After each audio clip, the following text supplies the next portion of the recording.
For 8 long years, Brad Pitt said almost nothing. No tell-all interview, no emotional statement. Just a man who vanished into silence while the world argued about him. Team Brad, Team Angelina, the plane, the kids, the winery. Everyone had an opinion, except the one person at the center of it all. By 2025, after endless court filings, broken bonds with his children, and a bitter $500 million war over Chateau Miraval, Brad finally chose to speak. Not to attack, not to blame, but to quietly describe what it's like to live inside the wreckage of your own life. It all began back in 2003 on the set of Mr. and Mrs. Smith. Brad was still married to Jennifer Aniston. Angelina Jolie had just split from Billy Bob Thornton. The chemistry between them turned into a cultural event. By 2005, Brad and Jennifer's divorce was final, and photos of Brad on a beach in Kenya with Angelina and her son Maddox ignited one of the biggest tabloid storms in modern Hollywood. Over the next decade, they built what looked like the perfect global family. Maddox from Cambodia, Zahara from Ethiopia, Pax from Vietnam. Then Shiloh, born in 2006, and twins Knox and Vivian in 2008. Red carpets, magazine covers, humanitarian trips, 6 kids and 2 movie stars who seemed untouchable. But behind the curated images, the pressure was grinding them down. Constant travel, 6 children, work on different continents, and fame that never shut off. In 2008, they bought Chateau Miraval, a French estate that became both their refuge and the home of their now famous rosé. They married there in 2014.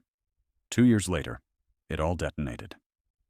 In September 2016, during a private flight from France to the US, an argument on the plane changed everything.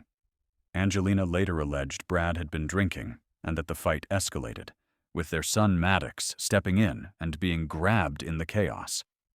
Brad's side has always denied the more extreme details, but the accusation alone triggered full federal and child services investigations. The FBI and Los Angeles child welfare authorities closed their cases without filing charges, but the damage was already done. Angelina filed for divorce days later. Temporary orders gave her primary custody.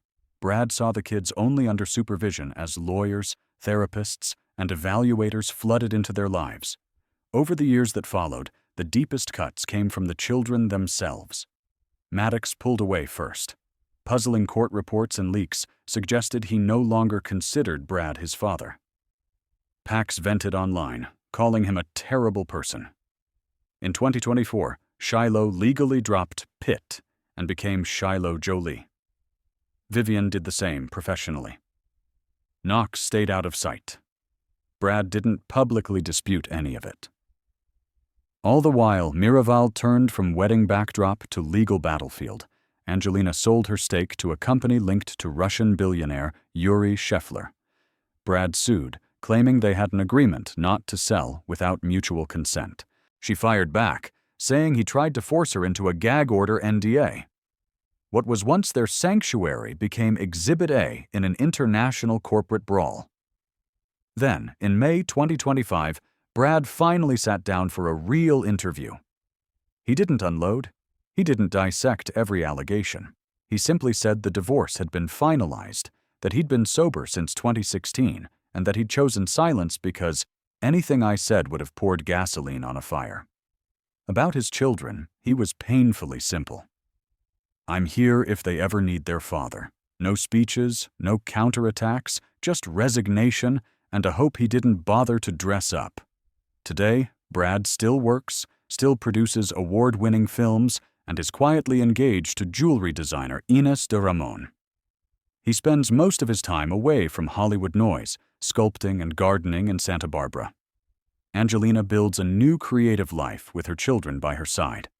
The legal storms are finally calming. But inside the family, the distance remains. Brad Pitt has spoken at last, but whether the people who once called him Dad will ever answer back is a question only time can touch.